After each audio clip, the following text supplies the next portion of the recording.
Alright guys, so we just got worried about the Gambit raids. It is a convoluted mess. The blog was super hard to understand, so I'm here to break it down for you. We're going to go section by section just to make it a lot easier. And then in the coming days, we're going to have more videos coming out about prepping your actual teams for this and how they're going to associate with the challenges they're faced with. Let's go ahead and get into it.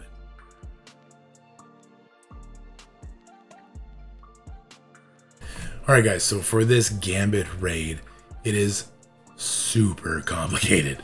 It just is. We're going to break it down into sections, try and make it a little bit easier, less information clutter, and help everyone be prepared for when this drops, because it's pretty cool, right? Gambit's a fun character.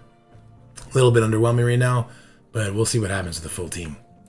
The first thing we need to talk about are traits. So, like the Greek raid, you have your Mystic, Skill, Bio, all these sections that you have to use certain characters. That's the same for this raid. The traits are going to be Diamond, Clubs, Hearts, and Spades, and certain characters are going to be assigned to each trait. I wouldn't dwell too much on these lists right now. I'm going to have an individual video for every single trait and the different issues they're going to have to tackle. Our information is limited right now, so I'm holding out for maybe 1 or 2 more days to see if we can actually see the composition of some of these nodes. But what we do know is, well, we'll get into that in a little bit. So just don't worry about this right now. Do not panic build these characters. What I suggest you do, and I hate suggesting this, is hoard your resources. Be prepared in the event you got to bring certain characters up, so don't drain yourself right now. But also, don't panic build, because that never leads to anything good.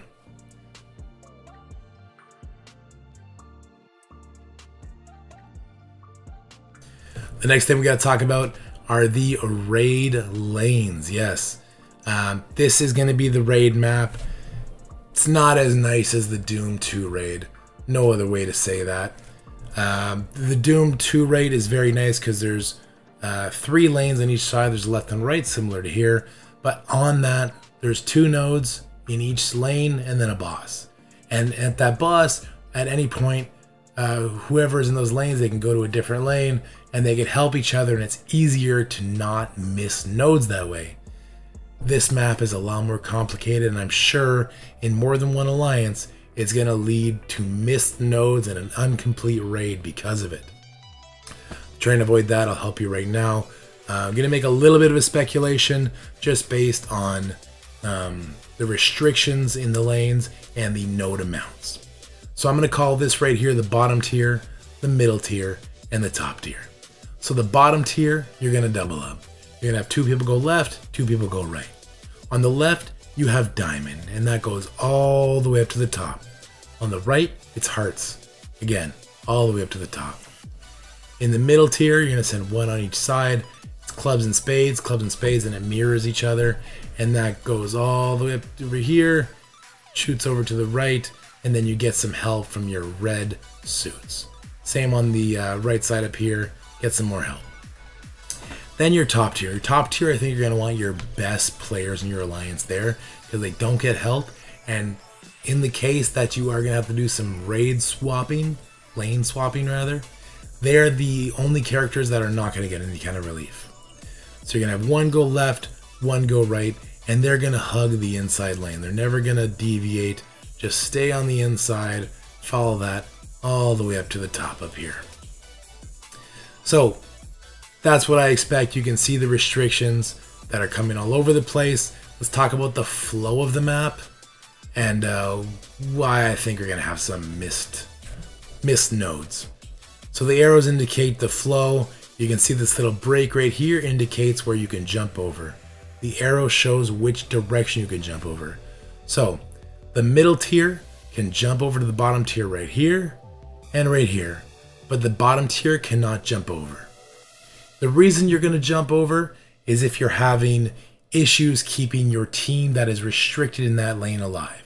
So let's scroll back up for a second and we'll just look at Diamond. Well, if it's Diamond all the way up, that's a lot of Diamond as opposed to the inside lanes who have Clubs and Spades they can play with, and they also get some red suits added towards the end.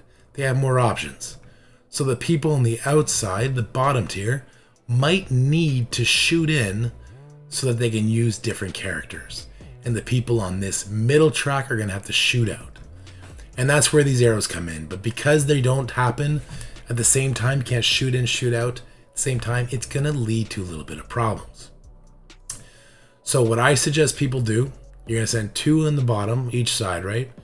I think one of those original people should always shoot out right here and right here. This middle tier, the person should shoot in every single time right here and every single time right here. So you're still going to end up with 2 people shooting up the sides for this stretch right here, these 2 nodes. You're going to have 3 people. So make sure that you're like giving out the appropriate numerical amount of nodes per person. And this inside player is going to have to do these 3 nodes, these 3 nodes, this node right here. So that's 3, 6, 7, 8. Same over here, 7 each. And then they share the third one. And then this new person is going to help up here.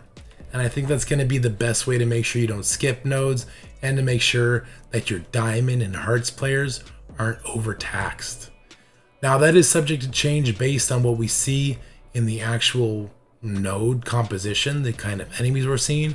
It's entirely possible we're going to be able to find teams that can solo the entire thing. And we'll see that when we get to it, I suppose.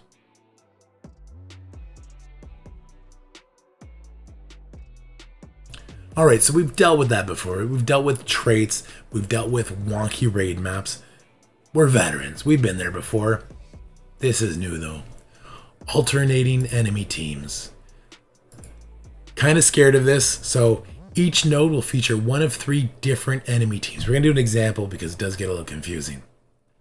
Chosen at random with an equal chance when the raid is started.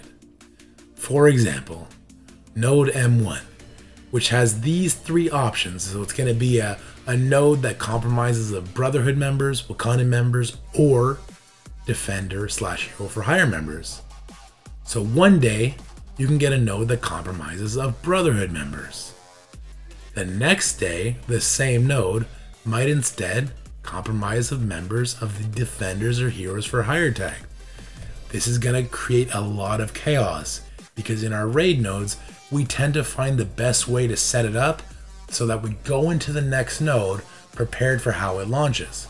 Well, we're going to be dealing with a different node, which changes the flow, and then the node we're going into is also going to be a different node. The chances that all 3 nodes in each section are the same every single day, not great. So you're going to have to be able to play on your toes and basically end every node perfect so that you're heading to the next node ready for whatever comes at you. Very interesting stuff. So let's alternate enemy teams. But that's only kind of half the story, because the enemies we're going to face get crazy. So in the beginning of the map, it's Brotherhood, Wakandan, Defenders, Heroes for Hire. Wakandan, Heroes for Hire, and Brotherhood, very tough teams, especially that Brotherhood opening gimmick if there's a Magneto with a bunch of Brotherhood members, and the Wakandan if there's Shuri with a bunch of... Sorry. If there's Magneto with a bunch of Brotherhood members, and if there's Shuri with a bunch of Wakandan members. I think I said that wrong, or I'm just too tired. Because if they all start with speed, I hate to say it, the characters we have in the traits, they're just going to get blown up. And Brotherhood, they blind us right away. Again, we're just going to get blown up. So, we don't know what the team compositions are going to be, though, so there's no need to panic. I'm just stating these team traits that we're going to be facing, pretty rough. And it gets a little crazier. The middle section, actually not so bad. Mutant, pretty broad. I guess that could be bad if there's like full uncanny teams. Inhuman, Fantastic Four, who cares? Mercenary, outside of war they're very slow. Spider-Verse, oh wait, Web Warriors, AI dodging, Nightmare Fuel. We'll see how that goes. But that's the middle, and I think they tamed down the middle a little bit because of what we're going to talk about in the next section. More on that in a little bit. And then there's the final section. Pimtech, easy, but with Black Order and Thanos. So you're going to have to be very careful. If you see some Black Order members but no Thanos yet, you're probably going to want to kill those Black Order members so he doesn't get empowered. Or if you see Thanos and you know some Black Order are going to drop in, kill that Thanos before that happens, right? And then the next one is Avengers and Infinity Watch. Please don't put Adam Warlock with a bunch of Infinity Watch on spawn. That would just murder us, given the characters you've let us play with. Please understand your game for this mode, or people are going to get mad. And then we have Skill Military and Marauders. This, I think, will be the best out of these options, unless it's like Red Guardian with Black Widow and they get a bunch of speed and they kill you before you take a turn. But I think this will probably be the one everyone wants to get. So those are the type of enemies we're going to face on those regular nodes, right? The M1, M2, M3, all the way up to M10. But then there's special nodes. MB1, MB2, MB3, and just B1. So it stands for mini boss. So there's 3 mini bosses and then a big boss. So the mini bosses, just like the other nodes, have a 1 in 3 chance of being different. There's a Brotherhood one that has the Magneto as the boss, a Wakanda one that has Black Panther, and a Defender Heroes for Hire which has Calling Wing and Misty Knight as the boss figure there. When it says boss, I kind of think they're implying like the Mysterio in beta with the gold glow, extra life, hits a lot harder. That's what I'm envisioning. Also, kind of a bummer they snubbed Shang-Chi there. Shang-Chi is clearly the boss of that team. Then for Team MB2, Mini Boss 2, Dark Phoenix is going to be the boss for the Mutant option. Silver Surfer is going to be the boss for the Fantastic Four and Human option. I'm sorry, when did Silver Surfer get the Fantastic Four tag? You guys are cheating. And then Web Warriors would be the boss for the Spider-Verse tag, which is terrifying. Juiced up Web Warriors with their juiced up dodge stat. Don't like that idea. Then for the third mini boss, Black Order and Thanos, terrifying. Infinity Watch, another option, terrifying. And then Emma Frost, Madeline Pryor, and Mr. Sinister. Emma Frost does not have the Marauders tag. Y'all need to stop cheating. But you get the point. And then the final boss is going to be Gambit. Very intrigued to see what that node is going to be like. These enemies look pretty crazy. It's really going to depend how they deliver these enemies to us on the node. We'll see. I don't think anyone should panic or try and light scope them on fire just yet. Though it might be an option if they load us in with 5 Infinity Watch members. Not cool.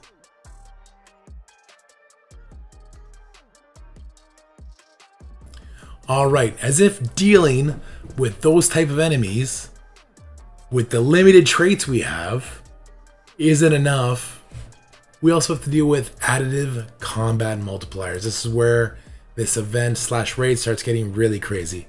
This is just a fancy way of saying Scourges. So if you played the Scourge event, you remember the Morgan Le Fay, those different affixes that you would add, and it would affect every single node. That's what this is, except it forces it on you, and it adds more Scourges as you progress through the raid. So if we scroll down here at the very beginning, in the light brown and the dark brown, there's only 1 Scourge active. We'll talk about those Scourges in a second. As you climb to the next section, so every time there's a black bar break in your lane assignment, another Scourge is added. So it's not that this Scourge goes away, it's that a different one is added. And it goes all the way, and by the time you're doing those boss nodes, you're dealing with 4 Scourges. They get pretty tough. Just say right off the bat, whoever's in Diamond, good luck. So let's talk about these Scourges. When a player character blocks, they also gain stun. Not bad. Player character uses their ultimate. All enemies gain 1 energy. Not the end of the world because you control when it happens. At start of match, 1 player character gains disrupt. That's okay. When a player character gains stealth, they also gain taunt. This was a non-issue in the Scourge event. This will be an issue if you are in the clubs section. Just throwing it out there. When any player character dies, all enemies gain 2 energy. Again, this was a non-issue in the Scourge event. This will be an issue in this raid because you don't get unlimited energy. It's not like you can back out and go right back in again. That's going to cost you cores, cost you energy, cost you the ability to complete the raid.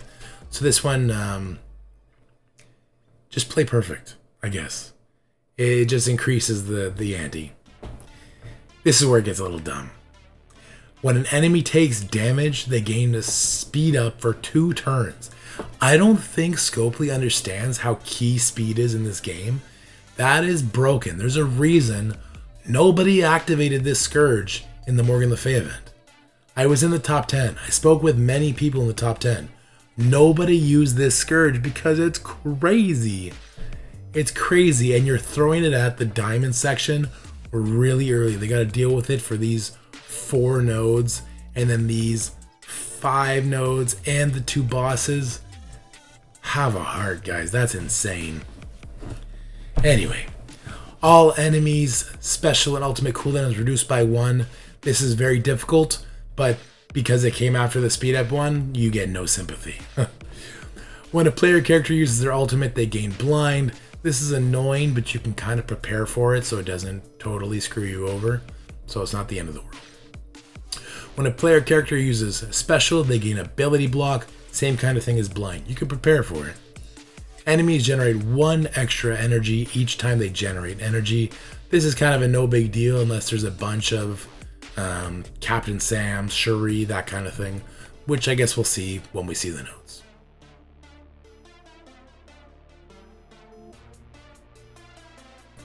Alright, so now we gotta talk about the difficulty. I'm sure you've seen so far a lot of this stuff mirrors Scourge, and I think that is true even with the difficulty. Because we're gonna have 10 different difficulties just like we had with Scourge. Normal plus 9. The good thing is all difficulties are available to us at the start of this event, so we do not have to climb from 1 till 9. If you're going to try 9, you can go right to 9. Do not suggest that, because if 9 is the same as Scourge difficulty 9, it's death. So instead, we're going to be probably doing difficulties 7 and 8. Now, when you're doing those difficulties, you should assume the enemies are going to hit just as hard as they did during the Scourge event. And that's true for all difficulties, so if you were doing a lower difficulty because you're a newer player, expect that same kind of level. Now, what's important to know is that through difficulties 1 through 6, you only need to get 60% for the first time rewards. Through difficulties 7 through 9, you need to hit 100%. And completing a higher difficulty will unlock the first time rewards for every single one that preceded it. That's nice, it's a good thing. Right off the bat, my thought is that most endgame players are probably going to start at difficulty 7. That was very easy for people with developed rosters, and just dealing with these 4 Scourges isn't going to make that undoable. And I think from 7, you'll try and grow up till 8, and I don't think 9 will be possible, but we'll see.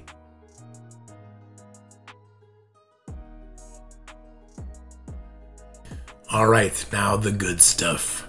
The rewards, very important, right? That's why we're doing this.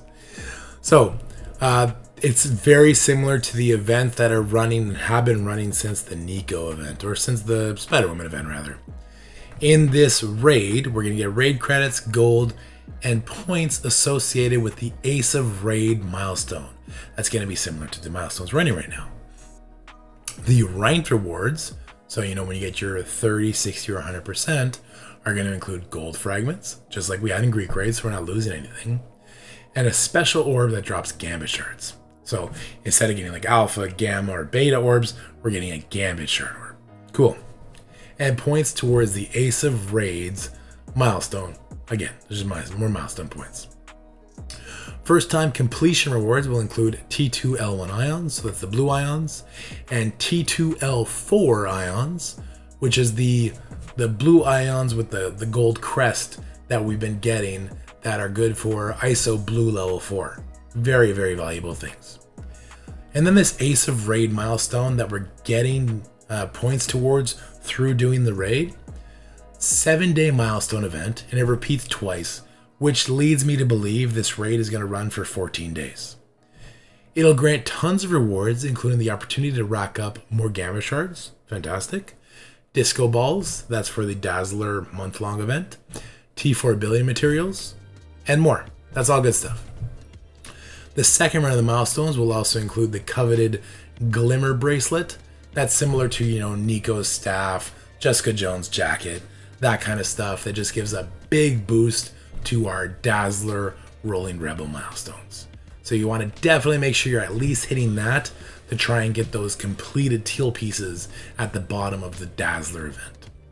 So that's all the information we have right now. Hopefully we're going to have more soon. The people in the Envoy channel have been asking for some, so that we can kind of test it for you guys and make sure everyone's coming into this thing prepared. I think that'd be best. Hopefully they do that. And if not, Alright guys, that's what I have for you today. Let me know what you're thinking about these Gambit raids. If you're anxious, if you're apprehensive, if you're excited.